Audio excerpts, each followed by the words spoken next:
I fled two civil wars as a kid, and I experienced a lot of things, and I've seen a lot of things. People being tortured, people being beaten up for holding different political. And there are two Congos. There's the Republic of Congo, which is also known as Congo Brazzaville, and then there's the Democratic Republic of Congo, which is known as Zaire or Congo Kinshasa.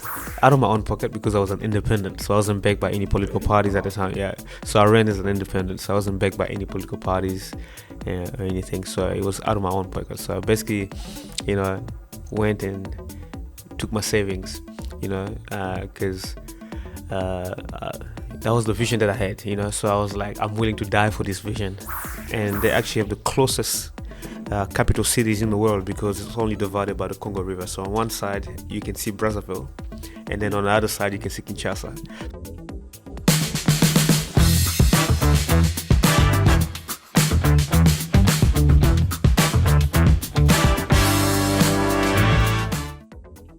Briefly, can you introduce yourself? Who is Orphee? My name is Orphee Micalad, and originally from the Republic of Congo. And was born in the Congo, and then after the civil war in the Congo in 1993 and 1997, two civil wars, we fled to the neighboring country Gabon, and lived there for about 5 years before we came here in 2005. In 2006, came to New Zealand. So we moved from the Congo to Gabon, and then from Gabon to New Zealand as former refugees, and so we've been there since 2006. Before my family migrated here in Australia. Yeah. I know. Congo used to be called Zaire. Yeah, I mean, there are two Congos. There's the Republic of Congo, which is also known as Congo Brazzaville, and then there's the Democratic Republic of Congo, which is known as Zaire or Congo Kinshasa. So those are a lesson for me. But it used to be one country called the Old Kingdom of Congo. But during colonialism, it was divided amongst different countries. So you have Congo, you have Gabon, you have the Republic of Congo, the Central Republic of Africa, and also Cameroon. So all that Central Africa used to be called the Old Kingdom of Congo before the colonial powers divided us. But if you look at Congo Brazzaville and Congo Kinshasa, same culture. Nothing different. Same language, same food, same cultural, aspects in terms of music, dressings, or food and everything else. And they actually have the closest capital cities in the world because it's only divided by the Congo River. So on one side you can see Brazzaville, and then on the other side you can see Kinshasa.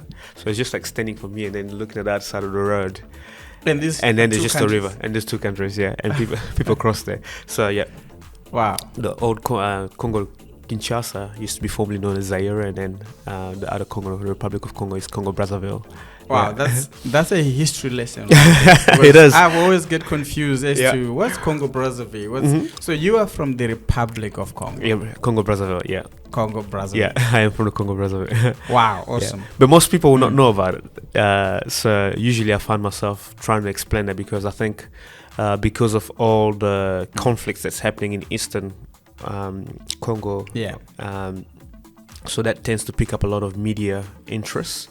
And usually because it's Congo, the Democratic Republic of Congo, or Zaire or Congo Kinshasa, so it always comes in the newspapers quite a lot. So that's what a lot of people know, So the other Congo gets forgotten a little bit. But I see. I think one day we will delve more into really understanding these two different regions you're mentioning. At some point we'll do that. Definitely. But now take us. I know you are a councillor at the moment in New Zealand. Yeah. So take us through the journey into politics. Yeah.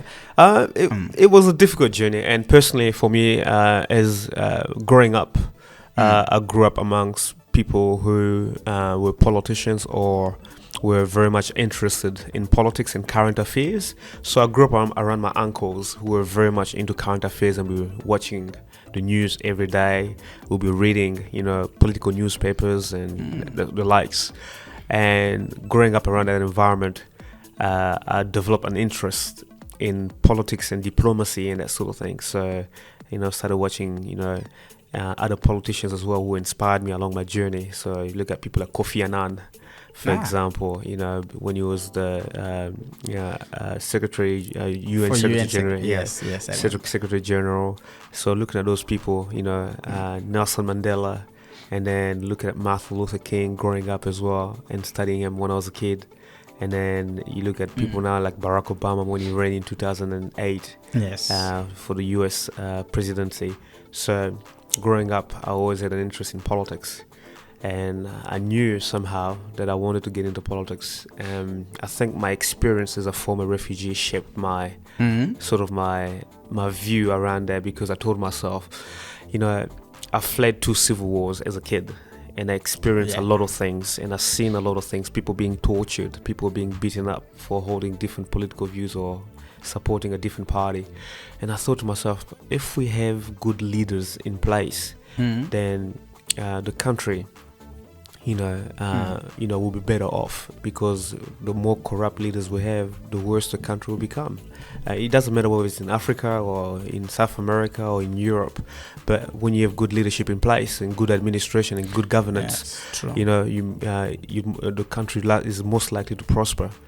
Because there'll be good system and procedures in place. And so growing up, I had an interest in politics, and I think that sort of shaped my view, and I wanted to get into politics. So I went to school and went to university, and then decided I wanted to do law, politics, and, you know, international relations, and follow my passion in politics and diplomacy.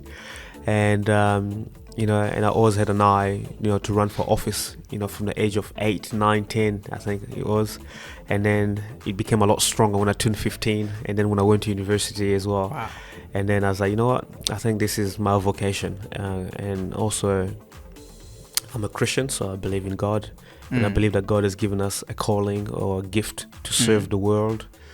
And for me personally, it was more about public service and administration. So I'm gifted in administration and leadership. And the way I knew about it was simply because there will be certain things or certain areas that I thrive on that nobody else, you know, or not many people thrive on, because I know this is my calling, this is my gift, this is my area, or my area of strength or expertise and that sort of thing. So you believe this is a calling? For me personally, it is a calling.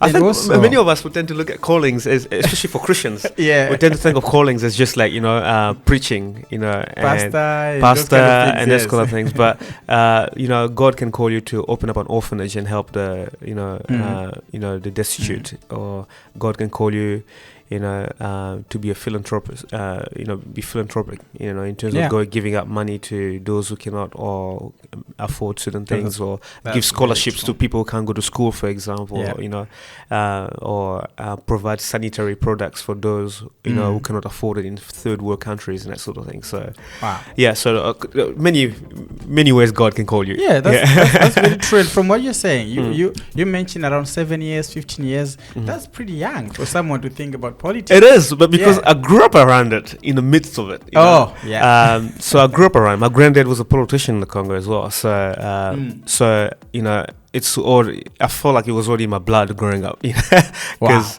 you know, I was watching it at home. You know, on TV. You know, I was surrounded by people who were invested in politics. So from a very young age, I just picked it up. Now, apart from your family, from what you're saying, I can tell your family was very much into like following politics.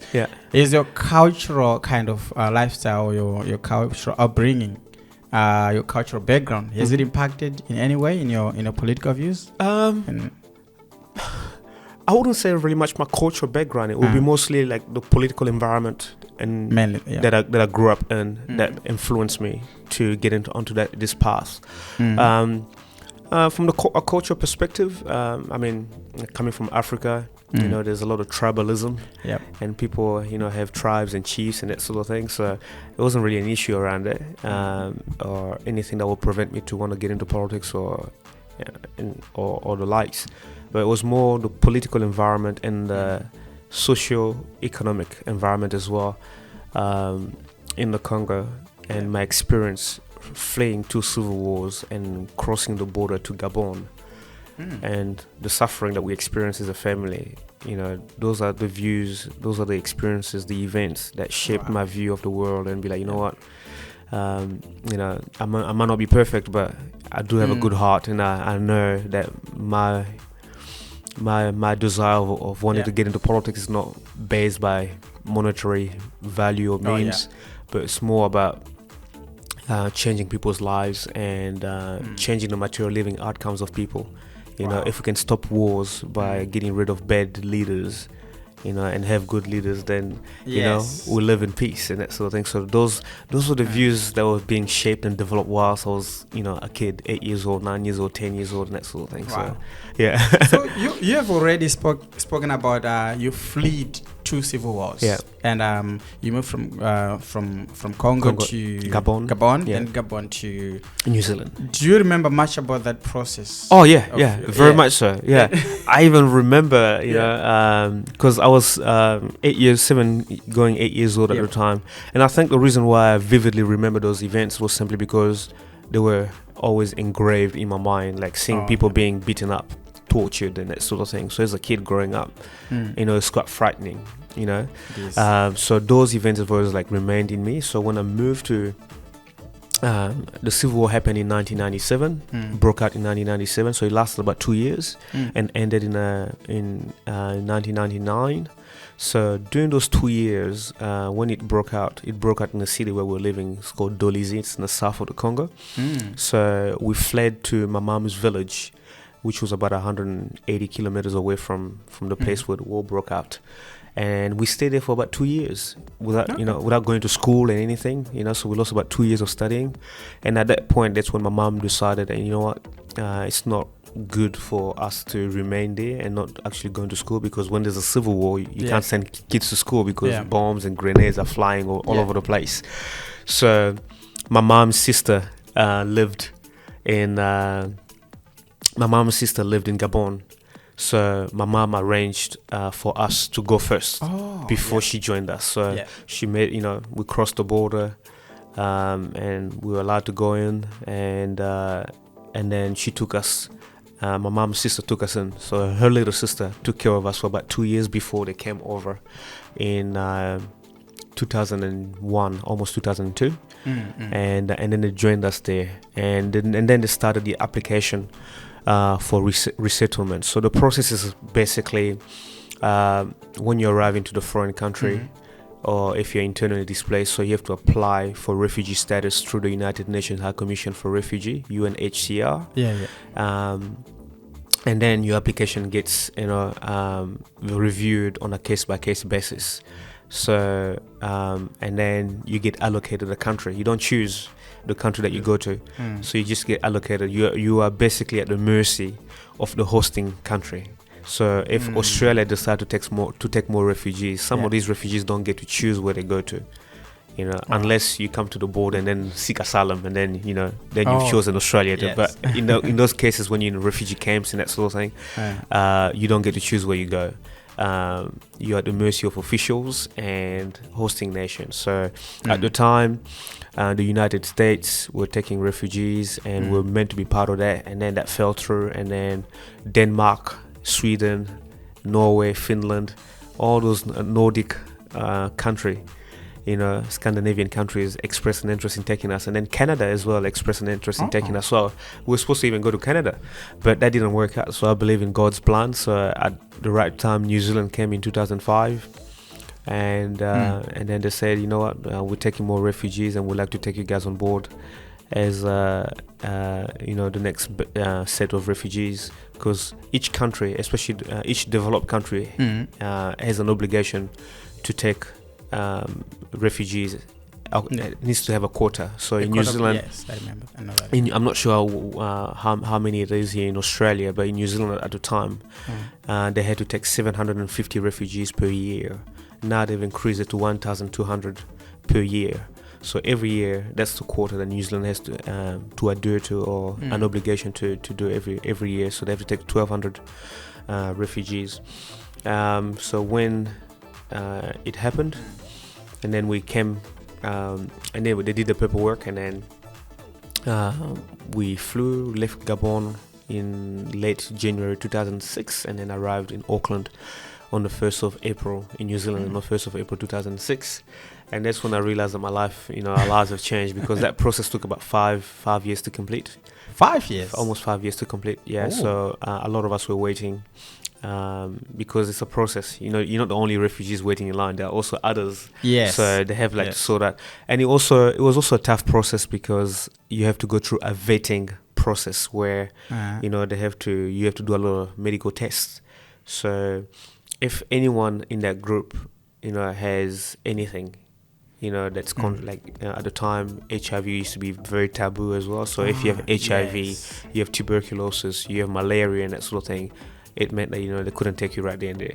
So was it possible that other family members could be approved, but one would remain? Yeah, those are the possibilities as well. And sometimes the whole group will stay, because if, let's say, your case or your paperwork are tied to one person, like my dad, and my dad is the owner of the case, because he's the one who initiated yes. So if he was sick at the time, it meant the whole family could stay behind.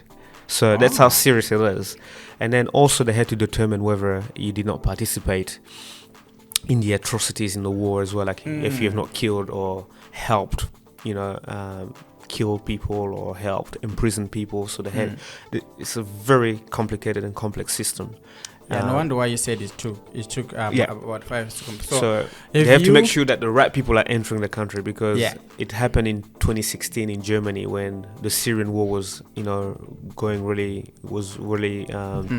they had a refugee crisis, and a lot of Syrians now going to Turkey and that sort of thing. And the then German Chancellor Angela Merkel accepted 1 million refugees to come into Germany.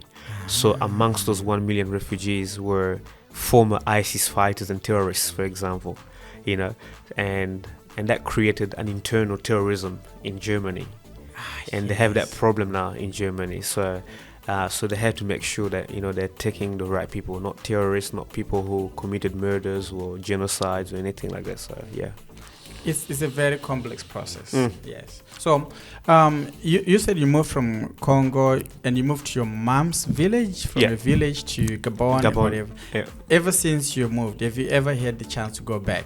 No. Sorry. Yes, in 2003.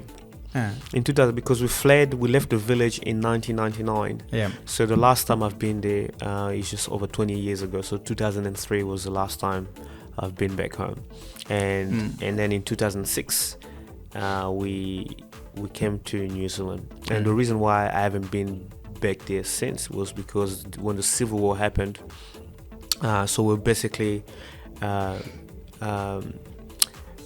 president of the country at the time used to be from the south. And my father was a police officer, and my dad was involved in politics as well. So basically, your name is recognized, so you basically you be hunted as well. So it wasn't safe at the time to go back. But my dad and my mom had been back about 2 or 3 times, and the country's a lot safer than it previously was. So, but I haven't had the opportunity to go back since. So I planned to go back in 2020, and then COVID happened, and then the borders were shut for about 2 years or 2 years and a half.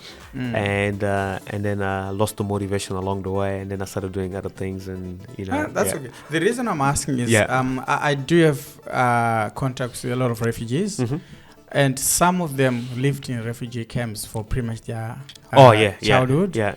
But they can't go back. They can't relive their childhood. They can't go back to watch places they used to when they grew up and things like that.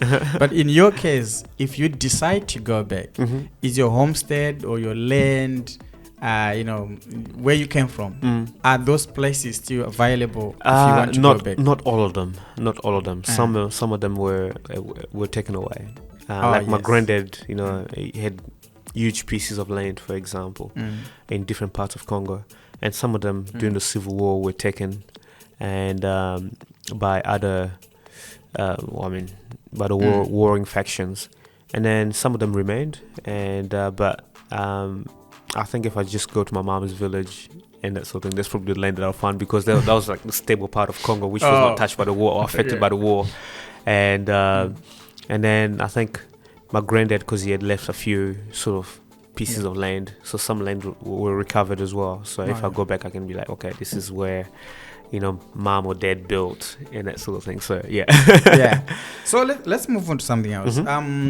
I understand you're a Christian. You go to church. And at the same time you're a politician. So there's people that have strong views over the connection between politics and Christianity. Can you be a politician and at the same time be a Christian? Because some people don't trust politicians. Like, the politicians, they lie, they do blah, blah, all those things. At the same time, you're a Christian. So how do you manage that? And is it actually possible to balance the two? Oh, yeah, it's definitely possible to balance the two. And, I think there's a perception that every politician lie, but not every politician lie. I believe there are certain politicians that actually go in there for the right reasons because they've got the right motives, they've got the right heart. And the good and right intentions to get the job done or help people and meaningfully have an impact on society. And it's possible to be a Christian and at the same time be a politician. And the only reason why I'm saying this is because in the Bible we find many examples of God raising kings, to rule his people, for example. That's politics, that's an aspect of leadership, that's ruling a nation. That's true. God appointing Moses to lead the nation of Israel out, God appointing Joshua to lead the nation of Israel into the promised land, God appointing judges like Samson in the book of Judges, and God appointing kings, when the children of Israel decided to let go of the prophet and then they cried for a king. They said, Lord, we now want a king, So God appointed kings. And funny enough, there's a scripture in Isaiah 33 verse 22 which says God is a lawmaker. God is a lawgiver and God is our king. So when we look at those three things, it speaks of the three branches of government. So God is a lawgiver, which speaks of parliament. God is a lawmaker. Lawmaker, which speaks of. God is a lawgiver, which speaks of parliament. God is a judge, which speaks of the judiciary. And God is our king, which speaks of the executive. So you see the three branches of government. Those were created by God. Those are the establishment of God. That's that He established. So from the moment I read that scripture, and when I read the Bible, I noticed that politics is not evil as many Christians tend to make it look. Because first of all, it affects every aspect of our lives. Everybody pays taxes. When we jump on the road, for example, we pay registration for our cars, and the cost that you pay for it is what goes on maintenance of roads and other things as well. So politics affects our everyday life. There's no human being on earth that will say that politics doesn't affect them. For example, if the laws of Western Australia dictates, for example, that there will be no more worshipping of God, it's going to affect everybody. Exactly. So I see it more like a lot of people say they should, there should be a difference or a separation between the church and politics, but it's very difficult to have that when you have Christian politicians, because the values of the Word of God or the Bible affects the everyday life, because the person that I am today is because of the Word or the Bible, and my values emanates from the Bible, comes from the Bible. The way that I view the Word has been shaped by the Word of God and the Bible, for example. So you cannot separate me from the church and from politics, because whatever I do in politics is because it's inspired from the Word of God. For example, if I want to help the poor, it's because I've been inspired by the Word of God. So my values are coming from the Word of God. So it is definitely possible to have politicians that are Christians. And I encourage even more Christians actually to get into politics, because we need good-hearted people to get into those positions. We need honest people full of integrity, who restore faith into, a justice system, a political system, a parliament and that sort of thing, and have integrity. I do agree with you. We actually need more, like what you said. We need more people to actually jump in. Because like when I mentioned about Africa, we need. You also said we need good leaders. You get it. So as believers, and we actually believe that exactly we've got good people in our communities, our whatever pastors, elders, whatever deacons, they're actually good people. So if those good people get into politics, we've got good leaders. Exactly. Yes, sure. I agree with that. Yes. We're going to go back to Congo for a little bit. And, Congo is one of the world's wealthiest regions. It is. A lot of resources. Yeah. And not just Congo. Even when you look at Africa in general. Oh, yeah. Africa is rich with resources. Yeah. But those resources are not translating into wealth to the general African population. Even when you look at the videos coming out of Congo and some regions of Africa, there's a lot of poor people who are dependent on aid from the West and stuff like that. That's true. So how do you think, you are now into politics in the Western region of the world. So how do you think Africa, what do you think Africa can do to get value out of what they have? Well, I think Africa needs to wake up, and I thank God that there's a new generation of people or Africans that are actually now rising up now intellectually, because when you look at the African diaspora that are migrating back to Africa, for example, and Africa itself as a continent has got the youngest population in the world. So when we think of Africa, it's the future. I see it as the future. I know people say, the future is Asian because of China and the Asian tigers or Asian countries, is economic viability at the moment. But I see Africa as the future. I think the reason why I think we're still dependent on aid, and we have all the resources and still have a poor population. I think a lot of it comes back to bad leadership and bad governance. Because let's say, for example, if we have the same sort of like structures that we have in Western countries where corruption is less and there's more transparency, for example, like Congo in itself doesn't even know how many barrels of petrol they sent to France. Wow. I was listening to the minister, the minister of resources for Congo. He was asked that question, and he doesn't know. He doesn't know because there's no transparency. And France dictates the politics of Africa, especially French Africa. Because of the French African connection that they have. Where they prop up regimes to help serve their interests in the region and that sort of thing. So bad leadership and also bad governance, and we do not have the infrastructure like we have here in Western states, in Western countries to take care of our resources or take care of our people. So you have countries like China now going to Africa giving loans, and we're seeing a new form of neo-colonialism, for example, where giving them loans or giving African countries loans in response or in return for minerals or resources, for example, and you get African countries defaulting from those loans and now end up giving Chinese companies or China ports because they can't repay those loans, or access to minerals because they can't repay for those loans, for example. So bad leadership, and leaders who only look after themselves. You see a leader that has been there for 30-40 years. You look at Cameroon, for example. The leader there is Paul Biya, and he's 91 years old. You look at Angola, for example. The leader there is 81 years old. And he's been there for 30-something years. So, and also you look at our politics, which is tribalism. What's happening in the east of Congo, which is also being helped by Rwanda, because those M23 rebels are being propped up by Uganda and Rwanda, for example, because they want a foothold in those resources as well. And then you get tribalism, different regions or different tribes fighting amongst each other for resources. So there's a lot of chaos, and a lot of those countries, and I consider, especially Congo at the moment, is considered a failed state, because where you don't have security, you can't have growth or development. When there's no stability, you can't really have growth and development. And I think that's what lacking in Africa. But once we have that security, or human security, and also free from conflict, and then establish good processes and good governance, and have good leaders, I believe Africa, will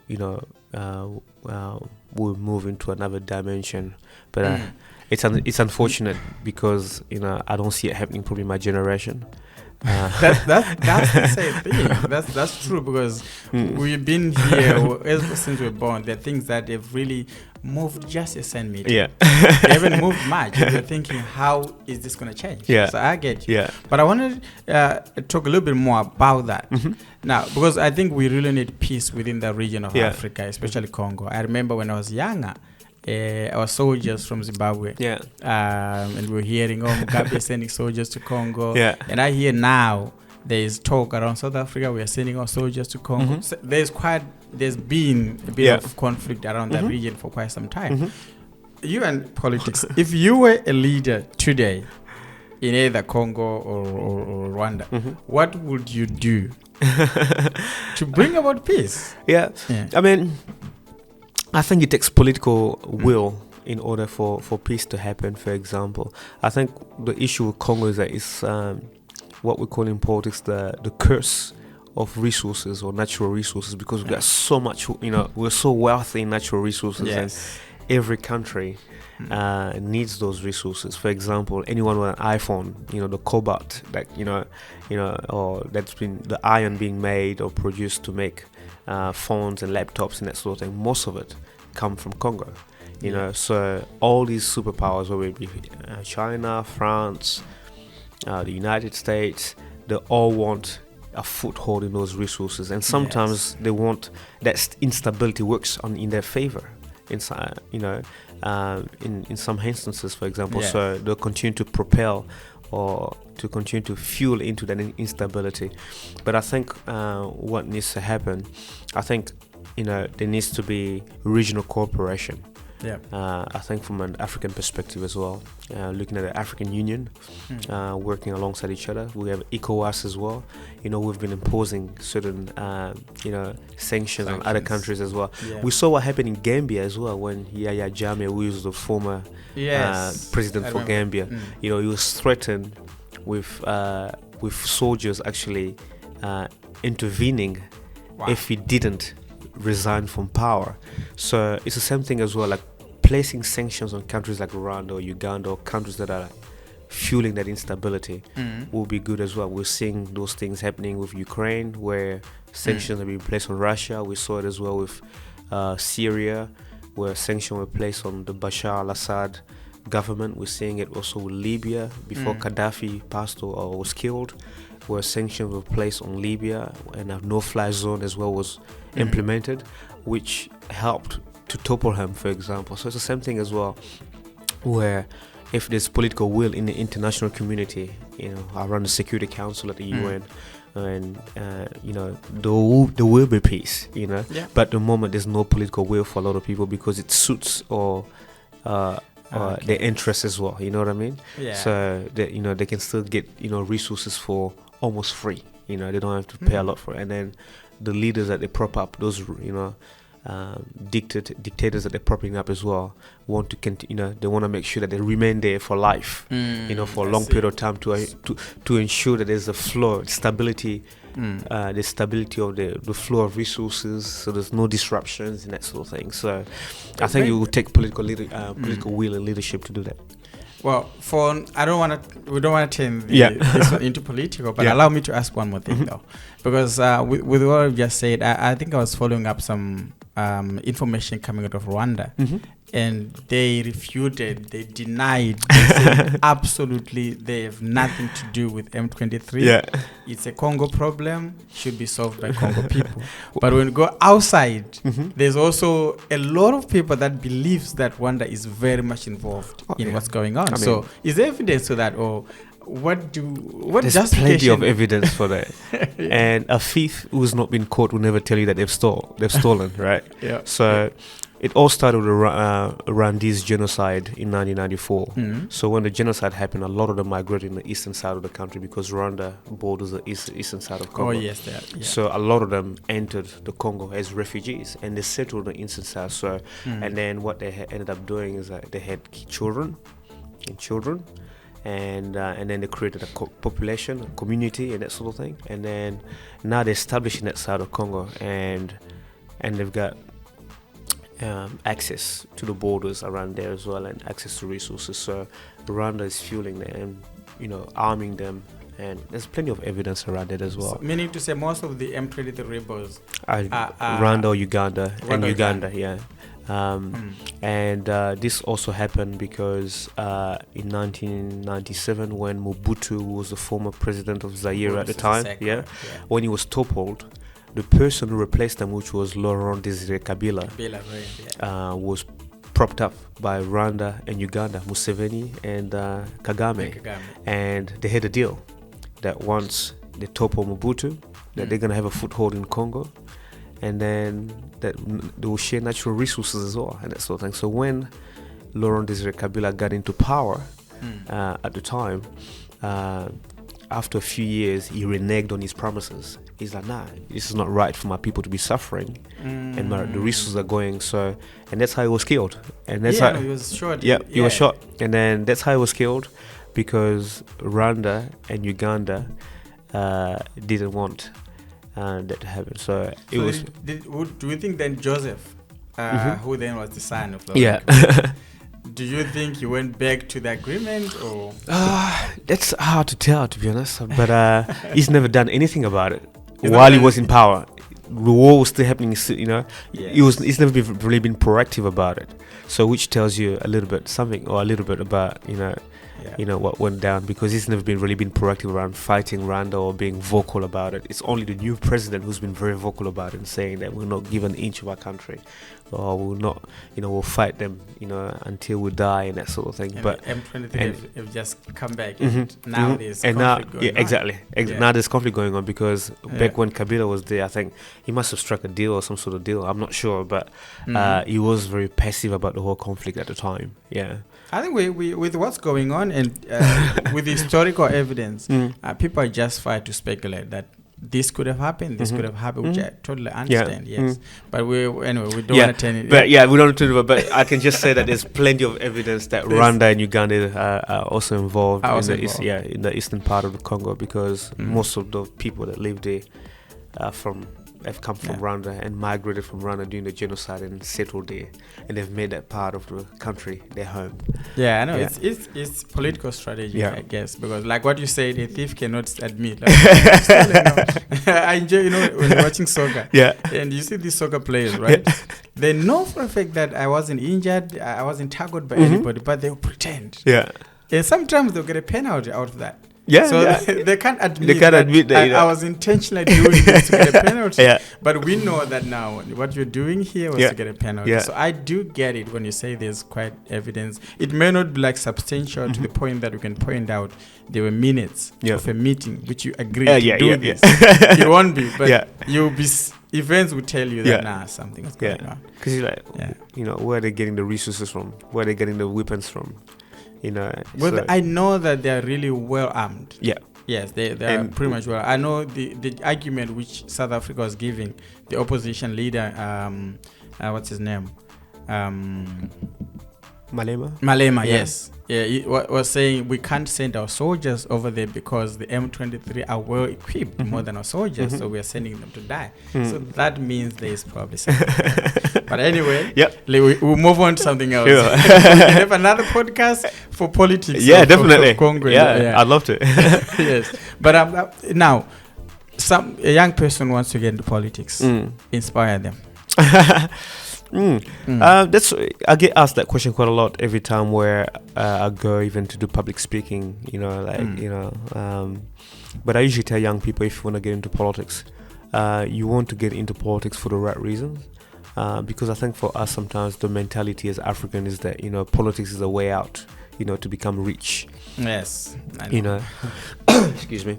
So they will look at politics as a way out to become wealthy, or to improve themselves in society and that sort of thing. But I think for me personally, I'll say get in there for the right reasons. First of all, define why you want to get into politics. Like if you're able to tell me why you want to get into politics, then, if you define your why, then it will become simpler.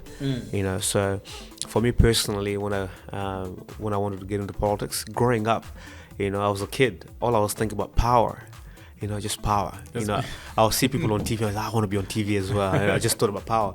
But the more I grew up, and also with my faith being involved, I started looking at it differently. Instead of just power, I looked at it as an avenue for public service, like giving back to the country that nurtured me to thrive, or public service in terms of like wanting to improve the lives of people, and championing a cause, be it immigration or housing or anything, like, is there a cause that you want to fight, that you're willing to die for?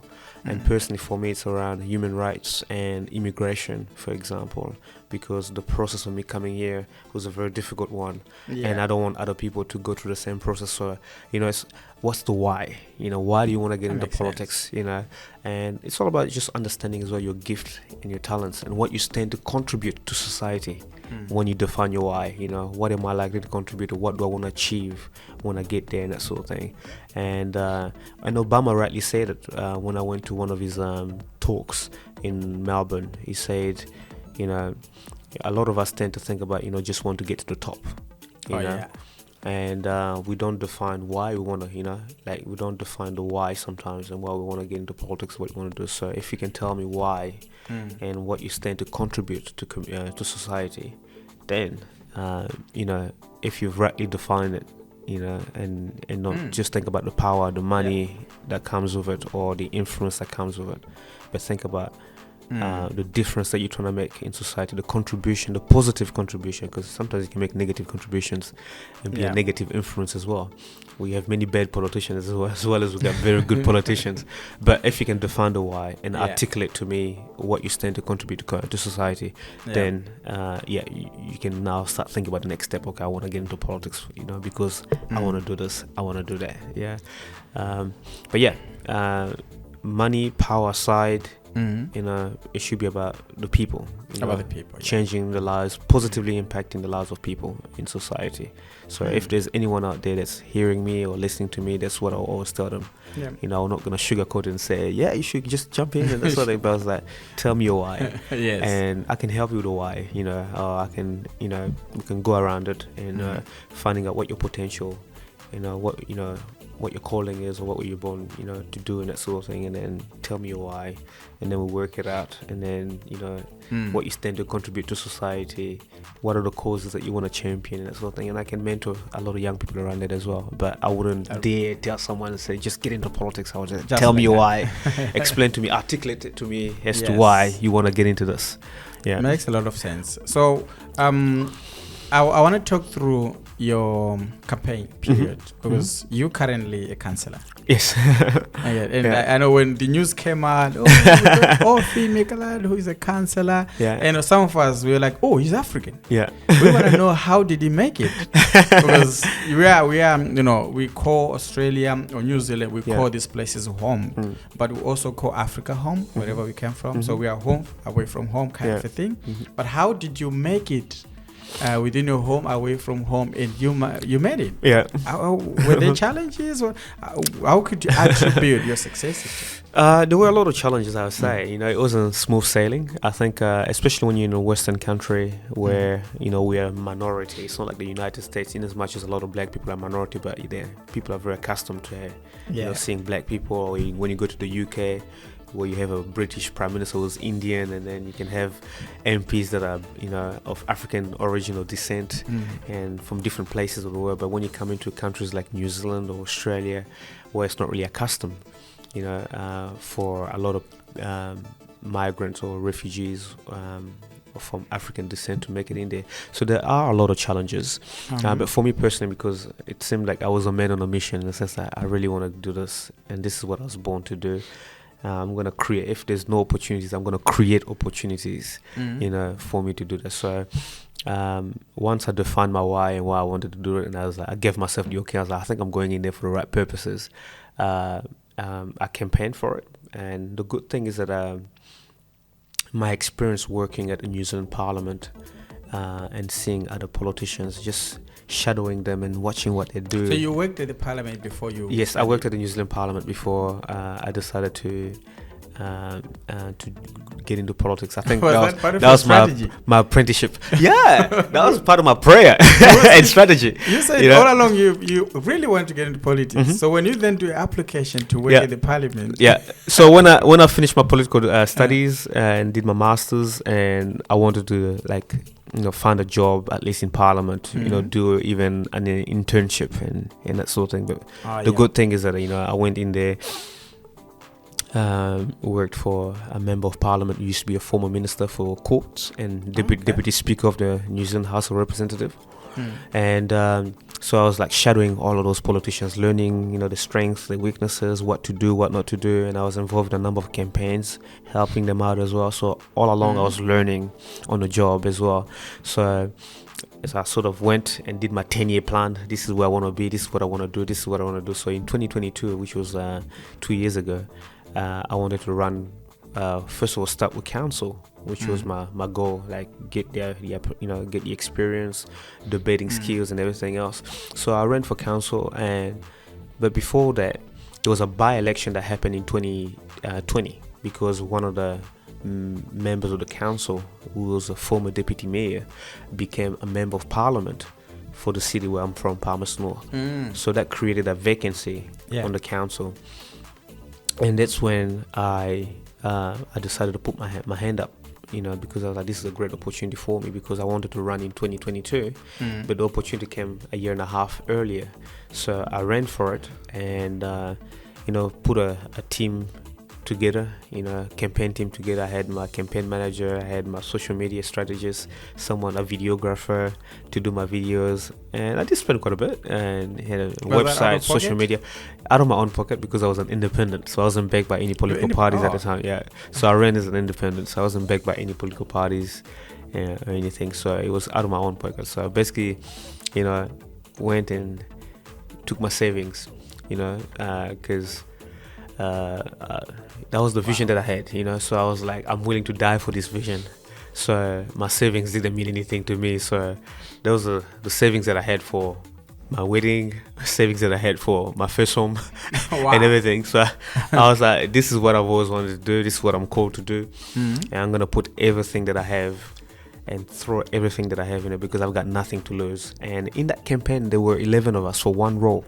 And some of them were former members of parliament. Some of them had, had more experience than I had, and, had ran many campaigns or some campaigns. So when I campaigned and ran for it, I told myself, being a migrant, first of all, it's a disadvantage being a black person. Yes. Because, you have to convince people, to vote for you. Because nobody knows me. Not a lot of people know me. I grew up in this city, but not a lot of people know me. And would they be willing to give me a chance? Number one, I'm young. Number two, I'm only less than 4 or 5 years out of university. Wow. And number three, I'm black. So, so those are the things that was going against me as well, in the sense that will people be willing to accept me and that sort of thing. But the people of Palmerston were open-minded about it, so they didn't judge me based on the color of my skin, but based on the content of the policy that I was putting out and what I was presenting myself, or what I was presenting, that I would do for the issues that were facing Palmerston North at the time, which was housing, was a big issue, economic development and attracting jobs into the city and that sort of thing. So I think, and investing in infrastructure. So I think a lot of those policy issues resonated with them. The message that I was selling resonated with them. And also for a lot of them as well, they wanted to see, someone who brings in some sort of diversity of thought as well. We need someone that looks different on the council table, that will bring in some sort of diversity of thought. So I campaigned real hard for it. And, and I believe, God was also a huge part of my success, in as much as I put in the work, but I attribute that, the victory and everything else, to God, because I don't think I would have gotten there if it wasn't for Him. Wow. So, but the challenges were, Racism was definitely there. I faced a lot of racism from just a very small section of the community, but very loud one. The very, very loud section of the community. Some people would tell me, "Why don't you go back to your own country and make your own country great?" Some people would tell me, "Go back to your own country." Some people, call me all sort of names, monkey and all, like swastika being, drawn on my billboards and everything else.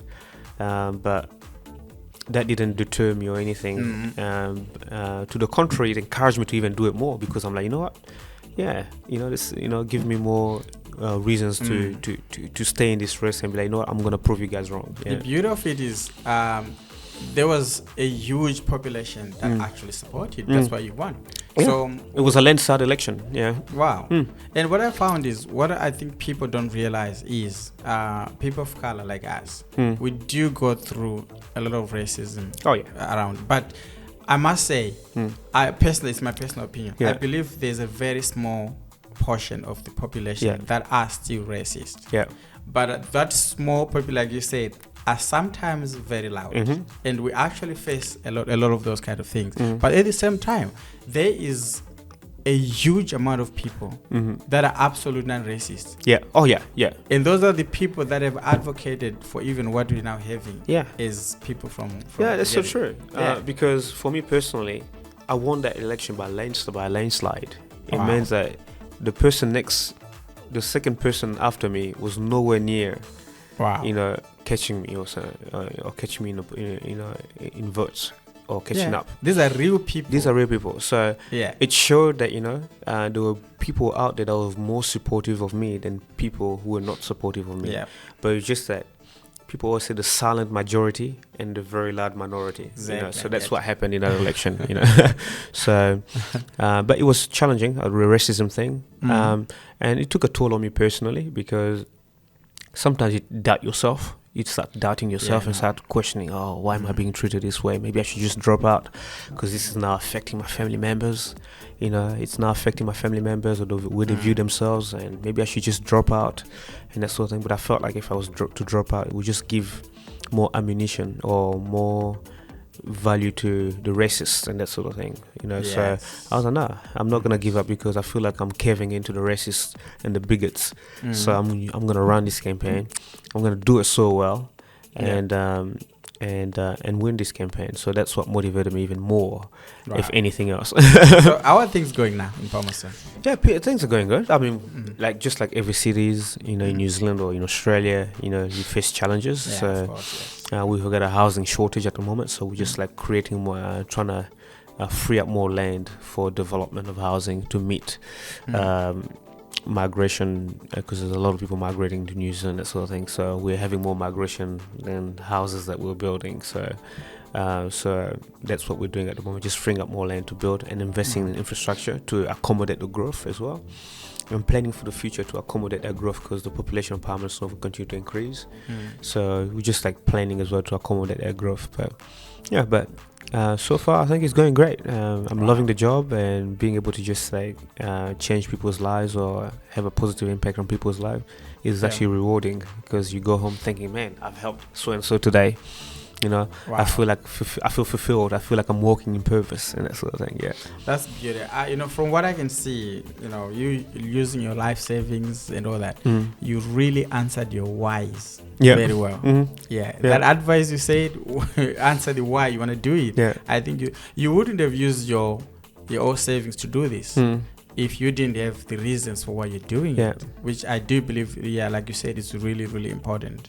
And back home where I come from, I do know that when you look at politicians, they're the people that drive the best cars, they're the people that dresses the best. So our perception may be different. You may go into it, like you said, thinking, man, I also want to get money. I also want to get it. But man, using your own life savings to be able to present a cause, we applaud you for that. Oh, thank you. Yeah. So thank you. Now we're gonna jump into something else. Here at Summers TV, we want to tell the African story. From the African people. And I know there's so much negative perception about Africa and Africa is a damn blah blah. Like for example, in your case, Congo. There's somebody who has watched everything negative out of Congo. War, poor people, and whatever. Tell us some positive stories out of Congo. Yeah, I mean, Congo is actually a very beautiful country, and I think a lot of people go there for the greyback gorillas, the rainforest, and also the Congo River, because it's the second most powerful river in the world after the Amazon, I think, or the Nile, something like that. Yeah. Wow. And so we get a lot of tourists there. So in periods of stability, Congo is beautiful. One of the best countries, outbacks, countries to visit, and tourism is picked up. That there's stability and that sort of thing. So, but yeah, my experience there, even though I was a kid when I was there, but also what I see now on social media or on the internet when I look at documentaries or what's happening back home and everything else, it's good to see that the country is now stable. And that is now growth as well, and there's now development. Roads are now better than they used to be back in the days as well. To drive 180 kilometers doesn't take you 2 weeks anymore, because of the muds and everything else. So people will sleep on the roads, but now like the conditions, like infrastructure is improved. So a lot of people, whenever they look at Africa or they think of Africa, they just think of the huts or the poverty that they show on TV. But Congo or Africa is much more than just what you see on TV. It's the beautiful, or the natural beauty of the country, for example. The beautiful fauna, for example, the beautiful animals that we probably don't get to see here in Australia as well, that are also there and that sort of thing. And the people as well, the tribes, the cultural aspects of it as well, like the different flavors, different cultures, which has a lot of flavor to it as well. But those are what I can remember from growing up in the Congo. Just like the different flavors of cultures, which actually opens up your mind to new possibilities and makes you as well more receptive. Makes you receptive to or more open to other cultures as well. Because if you live in a country where you get probably like 180 ethnic tribes, for example, and then you can all get along, or you can appreciate each other's culture and that sort of thing, it makes it easier for you to accept someone from a different country, or makes you more open-minded, culturally aware, or intelligent as well. So those are the beautiful memories that I remember while I was there as a kid. The beautiful rainforests, the greyback gorillas, the Congo River, and just like taking or swimming or taking a ferry on it as well.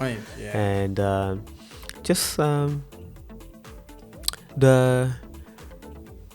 the way of living, which is quite different from the Western world, because it's very individualistic here, whereas for most of Africa, we're very communal in the sense that it's a collective, right? It's a collective, so you tend to miss it quite a lot as well, the way of living there, because what's mine is not just mine, but it's everybody else, for the community and that sort of thing. So that aspect is what I miss about the Congo as well, and that sort of thing, or Africa. So those are the beautiful stories that I hold dear. I get you. I think sometimes when people who haven't visited Africa hear stories on social media about Africa, some of the stories, especially the negative stories, get over exaggerated. And that's not actually the reality on the ground. When you're there, you'll be like, man, this place is lovely. Why are people talking? Even now, right now, there is conflict happening in Congo, but I don't believe you go to Congo today, you're gonna be looking over everywhere. As bad as what. It's not. No, it's not as bad as people make it seem to be. You're right. Very true. Anyway, I had the one thing I wanted to ask you. Oh yeah. You came in as a refugee. Yeah. I remember the other interview I've had recently. The person I spoke to couldn't speak a word in English when they came. When you migrated, were you speaking your language, or were you speaking English? Or because now you're very fluent in English. I'm just curious. It wasn't like this before. No, so when we came from migrated from the Congo to New Zealand, because in the Congo we speak French, and so it was more. When we came to New Zealand, we didn't have a word of English at all. Oh, so we had to learn the language from scratch, and that was about 17 years ago. So I came to New Zealand when I was 15, going 16, just 2 months shy of my 16th birthday. So we had to go to school, not knowing the language and that sort of. So we had to pick up, intensive English learning classes. So for about 3 years, we did about 3 years of intensive English learning classes, and then and along the way as well, we were missing a lot of like core subject that we were supposed to study. Because remember earlier on in the interview how I mentioned that for 2 years we didn't study. We went to my mom's village, and then she has to send us to Gabon so we can study. So we lost 2 years of studying there. And then when we were learning English in New Zealand, we lost 3 years. So that's 5 years. You were not studying anything else around that time? So English. It was mostly English. Mostly English, 80% English, and then they will allow us to probably take two other classes, probably like PE, sports and exercise, and then you choose another class of your choice, and maths. So English, maths, and PE. So those are the subjects. Those are the subjects, and then they'll probably give you an extra sort of like a subject that you probably, but not English heavy to the point that you can't understand it or that sort of thing. So PE, they only allowed us to do it because it doesn't require a lot of English. The teacher will come and say, today we're gonna run, and do some laps here and there, and and that's it. Hey, so apart from your family, you mentioned that your family has got you got like someone who used to be a politician, and pretty much your family was political aligned to some extent. But what you're saying is now you missed a couple of years in school. But your biography now says you've got 2 degrees, a master's. And when we were talking to you, you mentioned that you're pursuing a law degree. And you look pretty young. So with all these years, you've missed a couple of years of school. But you still managed to acquire all this education. Are you coming from a family that is like academic focused? No, actually not coming from a family that's academic. Actually, I'm actually the only person in my family that's actually university educated. And the rest ended up taking like other pathways such as like vocational training and that sort of thing. So I'm the only person in my family with university degrees, and I'm the only person that decided to go the academic way so far.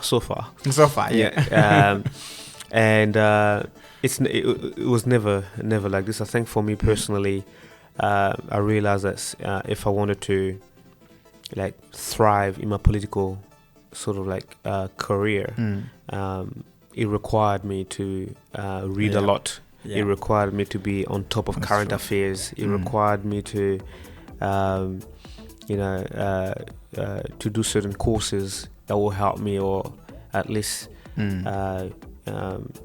shape me or give me the skills that I need to get there. So I felt like adding a law degree on top of my the degrees that I already have will sharpen my edge a little bit and give me the skills that I need to thrive in that environment.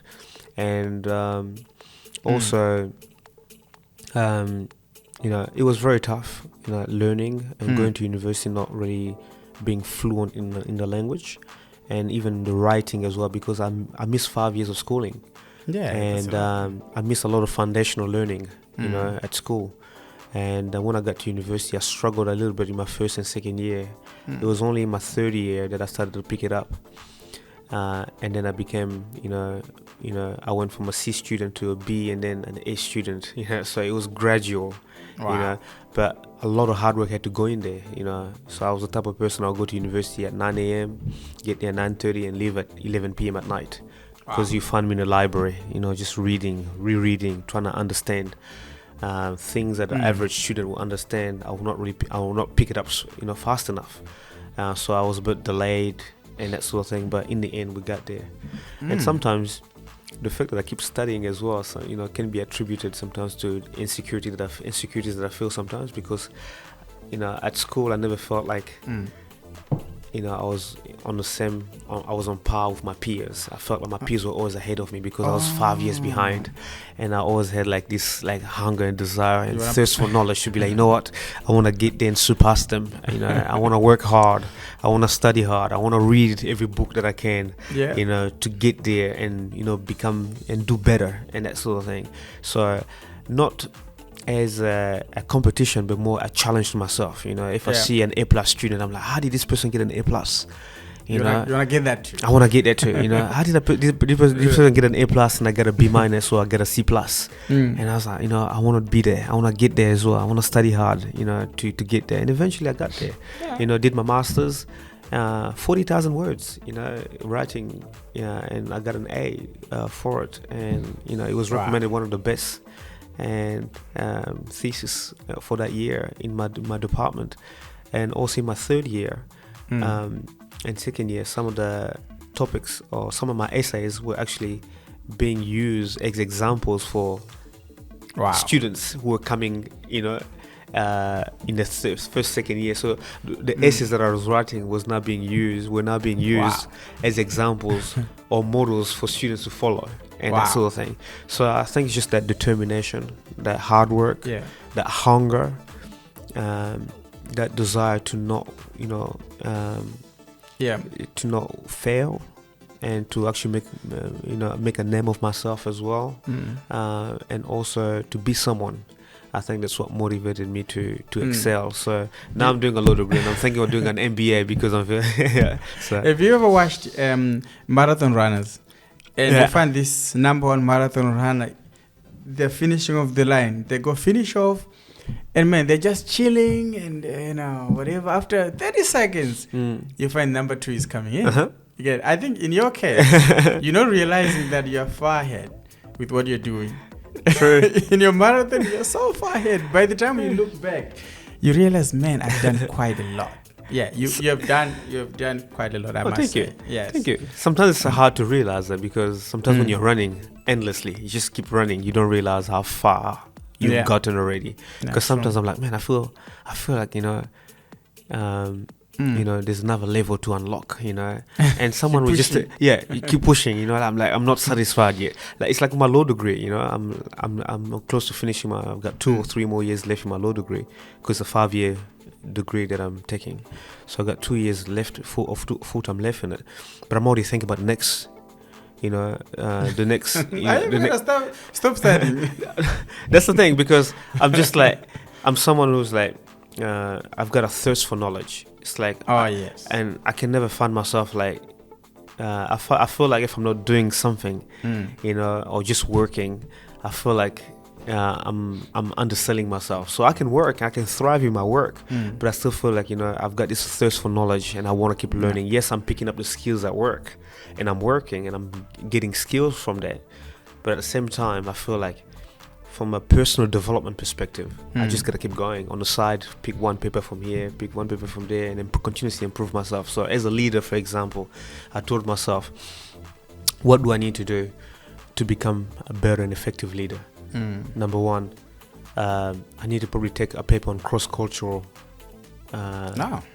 communication, because I'll speak to people from different backgrounds. Some are Chinese, some are Zimbabwean, some are Kenyan, some are European or Eastern European, or some are from South America, and they're all seated in one room and I'm giving a speech. So taking a paper in cross-cultural communication will help me to communicate what I need to do in a way that's relatable to the people sitting in that room. And as a leader, what do I need to do? Maybe I need to pick a paper in leadership, do a master's in leadership, or a master's in management, how to manage people. We talk about emotional intelligence. Maybe I need to pick up probably a certificate here and there while I'm doing work and that sort of thing. So I always trying to find a way to develop myself, because I'm like, I don't know, my mind is restless, because sometimes just like, knowledge, getting a thirst for knowledge and understanding that sort of thing. Yeah. So. Wow. Thank you so much, Orphee, for having you on the show. You're a fountain of so much wisdom. I believe you're inspiration to people like and a lot more other people as well. So continue doing what you're doing.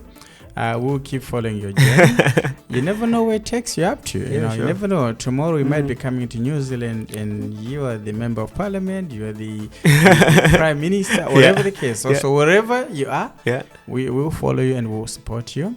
And we are very much behind you and getting inspired with whatever you're doing. Thank you so much. Thank you for having me as well. And keep doing what you're doing. I'm sure these also these podcasts also help other people realize themselves as well, and the wisdom, the nuggets that get delivered from different speakers that you usually have here does help a lot of people as well. And realize the potential, realize the calling, realize who they are and what they need to do, or the wisdom that gets delivered here as well. Does help other people the same way other podcasts sometimes also help me as well. So thank you for what you're doing and keep up the good work. Thanks so much. So thank you for joining us. If you have reached this far in this podcast, please consider subscribing, because we have got so much more content that's coming up. And to my Summers family who have subscribed already, and you get all my notifications and you are commented, shared and liked, thank you so much. I do appreciate you for that which you're doing. Thank you. Until next one, have a good one.